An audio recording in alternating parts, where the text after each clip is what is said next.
This program is part of my campaign to end the stigma. That is, ending the stigma together around this dialogue, this conversation about mental health, serious mental illness. I believe mental illness, mental health is, it's really a continuum, right? I think we can all relate to trauma in our lives, and it's a conversation that we must have. So I'd encourage you to treat this the way I'm going to treat this. It's a journey, it's a campaign to explore and to learn about how we together can end the stigma. So today, this is the first episode of the show. I'm fired up, I'm excited. Jamie Rosen is here. Jamie, what's going on? How are you, my friend? I'm very good. Thank you for having me. This is very exciting. Look at your coffee. Really... Let's do cheers. Let's start with cheers. Cheers. This is so fun. First show ever. That's delicious. All right, we're good. You know what? You got to get that out. We got to get that first sip out, get it going. So, Meister Seelig Fein. It's the name of the firm. You're a partner in the firm, yes. Taking care of the mental health law, right? Who knew? I didn't, honestly. When we first met, inside the last year, we first met, and I didn't even know. I guess it wasn't in my paradigm, mental health law. Yeah. And when we met through the Health and Business Alliance, and you saw me put together a panel of nonprofit organizations, and you kind of said, hey, you know, I saw what you did there about bringing these nonprofit leaders together to talk about the mental health conversation. And you said to me, would you consider doing it at the Nassau County Bar Association? And before you could finish, I said yes. And it was one of those things, that was so 2024 of me. I always would just say yes. Now I think about it for about 4 or 5 seconds before I say yes or no. But you inspired me to push a little further into this conversation. Honestly, I went out and I had t-shirts made up. I gave you a t-shirt. All of our panelists got a t-shirt. And now there's a show about it. Yeah. Now there's mugs. The mug, ending the stigma together, the mug. It's like that movie Spaceballs. It's a little bit like Spaceballs. But thank you for laughing, because that's what this show is supposed to be about. That's why we're hanging out, we're casual, we're relaxed, right? It's very colorful where we are right now. It's beautiful. You know, right? Not clinical, not anything like that. We're here to end it. We're here to talk about things and really have a dialogue. So I had the opportunity just the other night to see you speak just down the road here, Zucker Hillside Hospital. Talking about topics that are relevant to people who have a loved one who's experienced serious mental illness. Yeah. And I really just want to dive into, how did you get involved with this work? Why did it even become something to be aware of for you? Yeah. Well, similar to you, when I was younger and people were asking me, you know, what do you want to be when you grow up? Mental health lawyer wasn't, you know, on my radar. Yeah. I knew I wanted to be a lawyer. But I had no clue what type. And so when I was at the University of Maryland, my undergraduate degree was in psychology. Okay. And I wasn't quite ready to give up on my goal of being a lawyer, even though I did love the psychology classes I was taking. And so when I went to law school, I went to Hofstra here on Long Island, and I was concentrating in child and family advocacy. I knew I wanted to be on what I call the human side of lawyering. I was going to law school to work with people, help them solve their problems, and be an advocate for them. That I always knew from the beginning. Why was that important? Let me stop you there, because it's interesting. You know, some people want to go to law school because they want to do big mergers and acquisitions, or they want to work in the corner office at a white shoe firm or something like that. But I have other friends like you who are concerned about social justice, who are concerned about people. Yeah. Was that the background in psychology? Was it something you grew up with? Why did you have such a focus on people? Yeah, the idea of, you know, corporate law, business law just was so unappealing to me. You know, pushing papers in that way, it just wasn't what I saw myself doing. That's not my skill set. Sure. My skill set, I'm like an extroverted introvert, I call myself. I like that. Because I definitely love people, talking to people, being social, but I also need to recharge my batteries alone. Yes. And much faster than maybe others need to recharge. So that's the introvert side of me. But I just really saw my skill set as someone who understands people, connects with people, and can really make a difference working with others. And so coming out of law school, I got a job at a law firm that had a mental health law practice. And it just opened up my eyes to this world that I didn't know existed. But I got to use all of my skills from my psychology classes and from my family law classes to help people through a different type of crisis. And that's really what I do. So just to, so your audience understands, what is a mental health lawyer? Please. What do I do in my day-to-day? Generally, my clients are family members, friends of a loved one who suffers from a serious mental illness and or a substance use disorder or alcohol use disorder. And we're talking about serious mental illness. And they are full-time advocates for that loved one, for that vulnerable individual, in addition to their full-time job and their other family matters and everything else going on in their life. They are consumed by the advocacy that is required when you're fighting for treatment and services of a loved one who suffers from serious mental illness. And they're frustrated, they're exhausted, and they've been doing it alone generally. I mean, a part of what you're talking about today, the stigma, people don't talk to their friends at cocktail parties or out to dinner about their, adult child or their brother or sister who has serious mental illness. It's not a fun topic to talk about. People keep it inside. So what you're doing with this show and all the work that you do and the role that I see myself having as a lawyer in raising awareness and educating people about the system is all with the goal of just continuing the conversation, talking about the issues, raising awareness, trying to reduce some of the fear and the stigma around mental health issues. So when I'm, counseling clients, what type of issues are they managing? Just to give you an idea, we could be talking about a psychiatric hospitalization. So trying to get a loved one who is, acutely ill into a structured, supervised environment of a hospital. Going through the process of how do you get somebody admitted to a hospital, what's happening once they're on a psychiatric unit, how are you advocating for them, what are their rights, what are your rights as a family member, what are your legal options, and how do you plan for their discharge so that when they come out of a hospital and they come out of that structured environment back into the community, how do they stay connected to care? Right. That's the goal. The goal is for them to stay stable in the community, live a better life, a high-functioning life, that they don't end up back in a hospital. So that's one area. Another area that I find when someone is, so chronically ill that it's impairing their functioning, that's when we start talking about longer-term interventions, something like guardianship, where someone might not be able to manage their personal affairs, their financial affairs on their own. They need someone to come in and assist them. So I represent clients in guardianship matters. Mental health issues really bleed into so many areas of the law.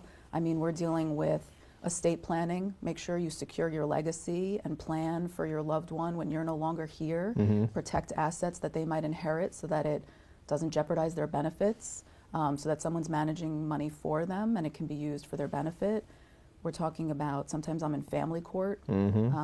If somebody is so ill that they become a threat of violence or they actually commit an act of violence towards someone and you need protection. I've represented clients in getting orders of protection. I've co-counseled on criminal defense matters where someone gets involved in the criminal justice system and now family needs guidance or the defendant needs private counsel to help them navigate. What do I do? Do I stay in the mainstream criminal justice system? Do I divert over to mental health court? Wow. I mean, so much to navigate. So much to navigate. So it brings up, sorry to interrupt you, but it brings up, while you're speaking, I'm thinking of a friend of mine, Jeff McQueen, who will be on the show in the next couple episodes from the Mental Health Association in Nassau County. And, it's a 150 employee organization, nonprofit, supporting people with serious mental illness. And as it relates to the CJ, the criminal justice system there, it's like, what one comment he made to me was, we need to stop punishing people for being sick. Too many folks, and again, I don't know the statistics, and I take certain liberties because I don't have a designation in the stats or things like that, but I know people end up in the criminal justice system as a result of other challenges, that are not necessarily, they're not criminals. They have an illness and that's not being treated or addressed and things, right? Yeah. I mean, it's a real problem. I think that it's fair to say that, jails and the prisons are probably housing the largest population and providing treatment to the largest population of individuals who suffer from serious mental illness, more so than hospitals and other facilities. And it is a real problem, and it's important that you have the right counsel to guide not only the defendant but the family through their options and how to navigate that system. And that's just one system to navigate. I mean, I could go on and on about all the other ways that families really need somebody to educate them on what are the options, what are the pros and cons of every option. I see that role as a lawyer. Part of my job is to educate my clients and help empower them to make decisions on how to intervene, how to act to protect their loved one. And so to that end, ending the stigma, a lot of it is just about education. Raising awareness. When I'm consulting with a new client and helping them understand, they're helping them understand the clinical system, like the psychiatry of it, and the legal system. They're so closely intertwined, in any of the areas that we talked about. They're so closely intertwined, and they're so confusing, and there's so many obstacles to overcome. I mean, the biggest obstacle, you could say, is the stigma and the lack of insight. When it comes to stigma, that's why people avoid seeking help. They're afraid to ask for help. So when you say that, your clients are typically the family members, or do you also represent an individual who has their own serious mental illness at times, and to get their... Both. Okay. Yeah, both. So the piece, having been at the meeting where you were talking to this group through NAMI Queens the other night, National Association on Mental Illness Queens, Nassau chapter, I believe it is, and being in the room, nobody knows why I'm there. I don't know why anybody else is there, right? But as I look around and you see some people interacting and asking questions, and there was a woman in the front row who you sort of built a little bit of rapport with around a certain issue, an acronym, right? And I was just saying, I was thinking about that after I was leaving, I was going home to my wife and my 4 children and all the additional challenges we have, right? And then I thought, if somebody in my life had a serious mental illness on top of that, or similar but different, when you have an individual in your family who has different needs or different abilities, and it takes a lot of energy and time and advocacy, and I've been down these roads in different parts of my life, and it becomes much more complicated and makes life more complicated and things like that. And the individual who has either the special needs, the disability, or in this case the mental health issue, didn't ask for this. The family didn't ask for it, but it's part of our life, and we need. I remember leaving the other night where you said, as it relates to the social worker, if your family member or loved one is in a facility right now, you make best of friends with the social worker. I think I'll quote you, and I think you said, "Kill them with kindness," is I think what you said. But that to me is relationships, right? And you, as the attorney, are part of that advocacy team, part of looking out, right? Yeah. It's really important that, and I recognize that there's a role for a lawyer in these cases, but sometimes I can't do what I need to do without my team of people around me. Right. And that team generally would consist of some type of clinician. So whether it's, a doctor or a social worker or other mental health professional or a case manager, I'm constantly looking for people and meeting amazing people, some through you, who I can pull in as a resource for a client. And sometimes the best work that I'm able to do is as part of a team. And I recognize that. Here's where I fit in as the lawyer, but I'm able to say to the client, it would really benefit you and our advocacy and the work that we need to do if we brought in this other person.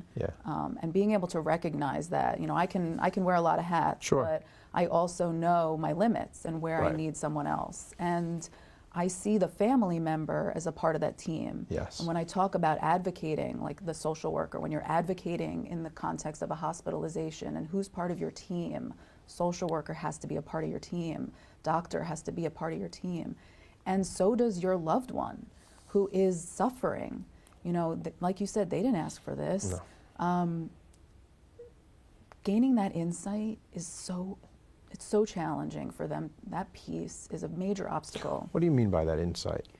So for the individual who suffers from a mental illness, for them to be able to say, I know I have this illness, I know I'm suffering from this issue, and that I need help, and I'm willing to ask for help and accept help.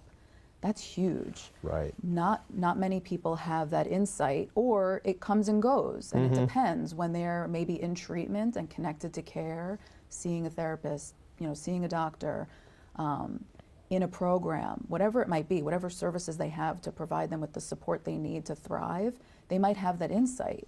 Maybe they're on their medication, and that's what really helps them understand, this is what it's like when I'm not on my medication. It's a much better life for me when I'm in treatment and connected. So that insight to be able to notice the difference and notice that this is something I'm experiencing, and by addressing it, whether it be talk treatment, cognitive behavioral therapy, medication, whatever that it is, that once engaged in that treatment plan, things are better. But not everybody can even get to that point. That's even tougher. Right.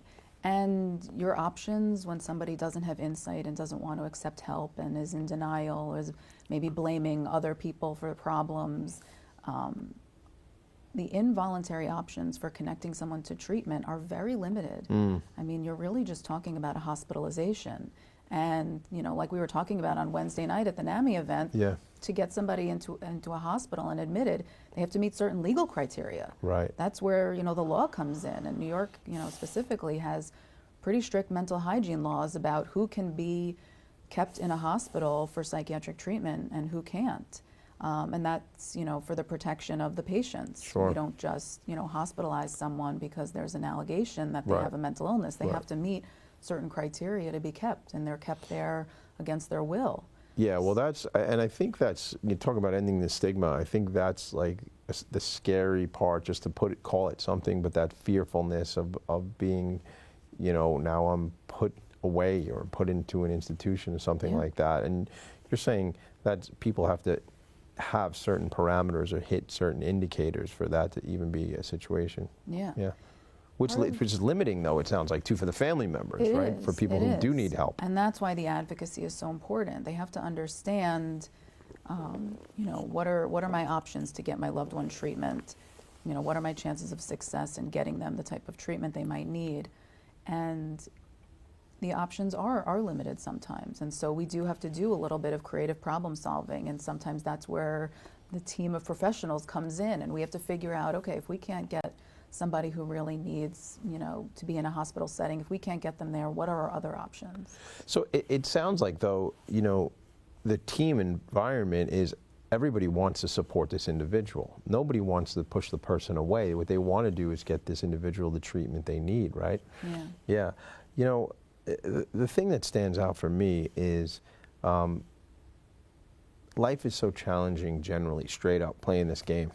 Just playing this game life called life, it's difficult. I mentioned before, raising 4 children and having a business and being involved in so many things personally, things can be stressful. And I try to normalize this conversation around it. Now we're talking pretty much so far about serious mental illness.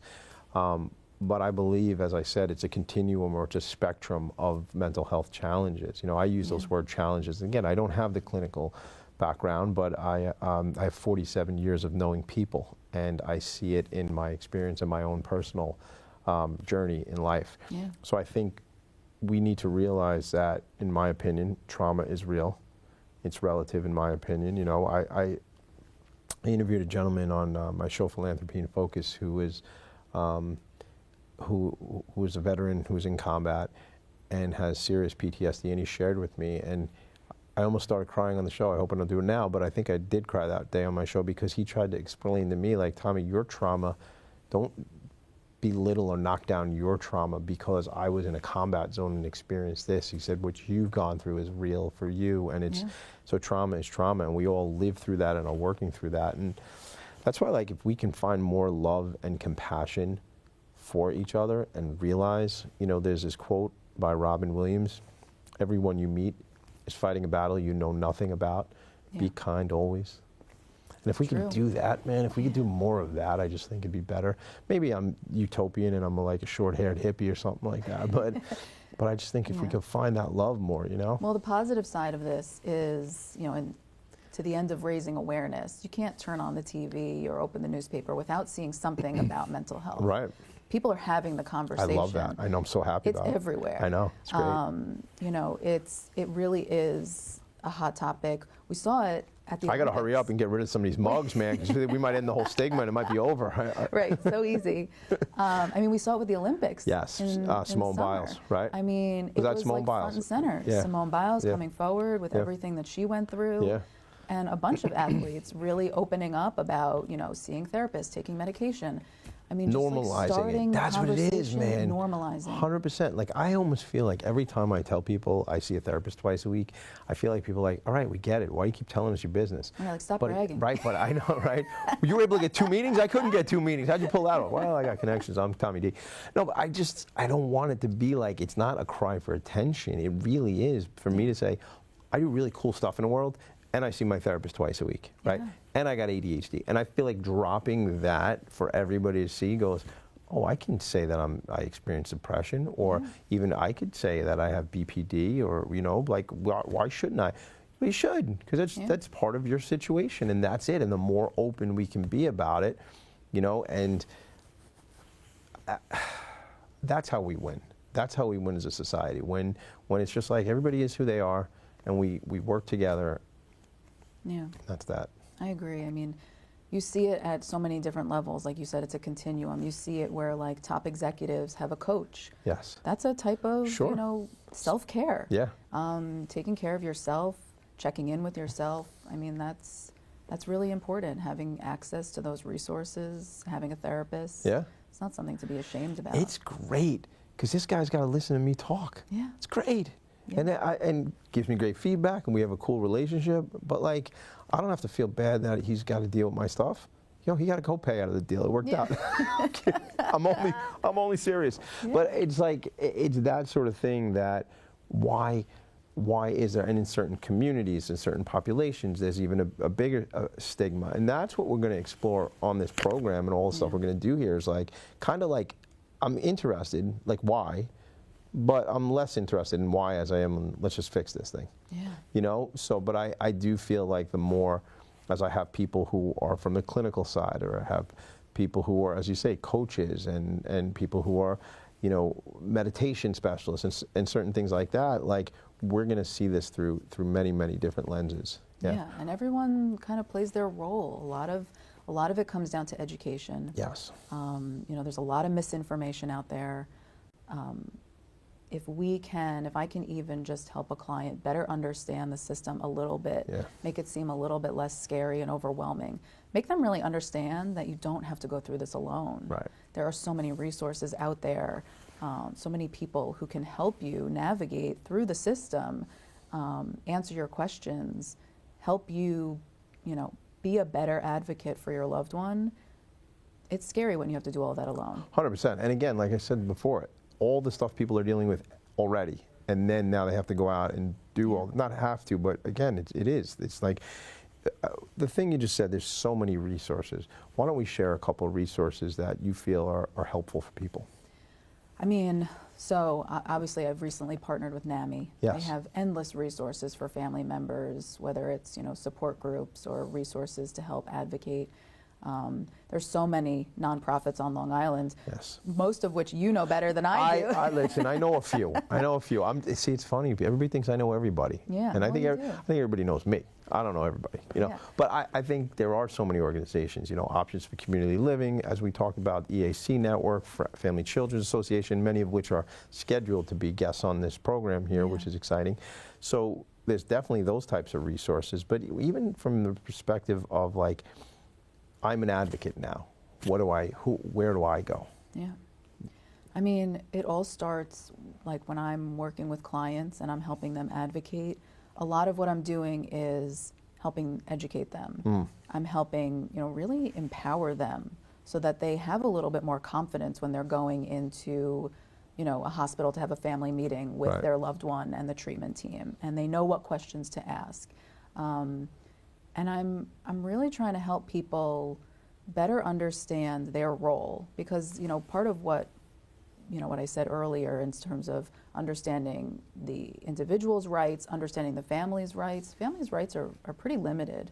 Yeah. When you're talking about a serious mental illness, an adult who suffers from serious mental illness, they have a lot of rights. Family has not so Yeah, much. I learned that from you. And that's scary as a family member because you want to be there to support and help, but it seems like the scales are tipped in a difficult direction. I mean, something as simple as, you know, what we talked about, confidentiality of their records and the ability to talk to their doctors. They hold the power to give you that consent or not. Right.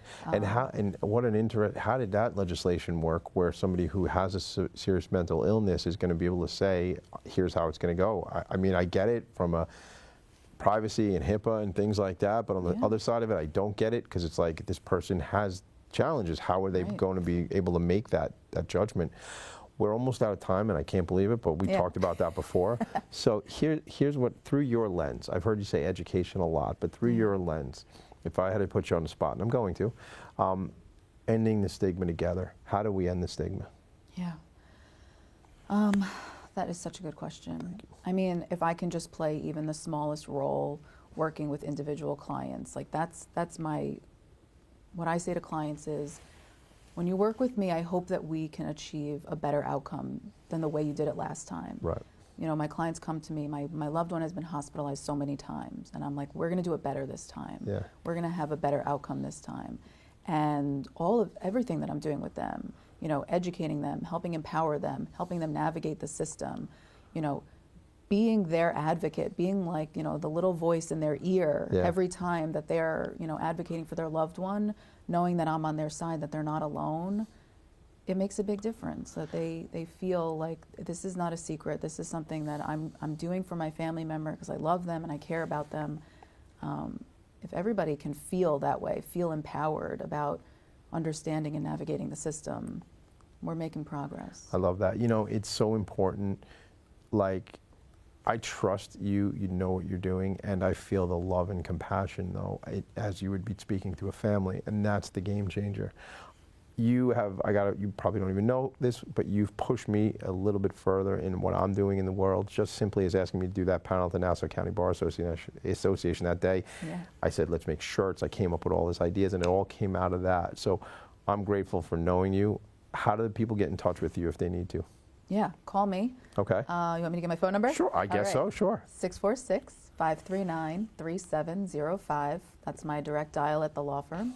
My email, JR, my initials, JR@MSF, as in Meister Seelig Fein -law.com. You can go on our website, meisterseelig.com, read all about me. I love it. Yeah, please contact me. Feel free to ask any questions. See if I can help you. I'd be happy to talk. Thank you. What a great resource you are. I'm so glad you're my friend. Thank you for being here. Thank you for having me. You're very welcome. I'm very fortunate. You know, I feel like the little boy who got everything he ever wanted and a pink jacket too. Thank you so much for being here. Thank you so much. You're welcome. Let me say goodbye to everybody. All right, folks, listen, this has been the first episode ever of Ending the Stigma Together. It is a mission, it is a campaign, it is a journey we are on together. We're going to make the world a better place through compassion and love. Check out endingthestigma.us to find out a little bit more. And this is, again, another In Focus production. Make it a great day. See you later.